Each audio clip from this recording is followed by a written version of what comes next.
細個表面謙虛，但係根本呢係好驕傲。因為點解驕傲呢？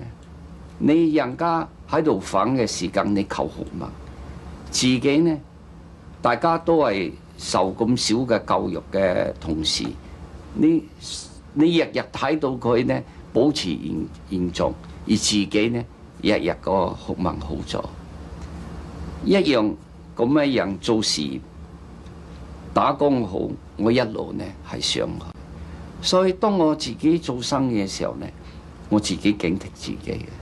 話你呢個驕傲嘅心呢，如果有嘅時候，遲早你一定中爆。所以我先至做個公司名，用做長工就係咁樣。長工不擇細流，即係唔嫌棄你細嘅河流、細嘅泉水，我都吸引你。如果唔係，點能夠成為長工？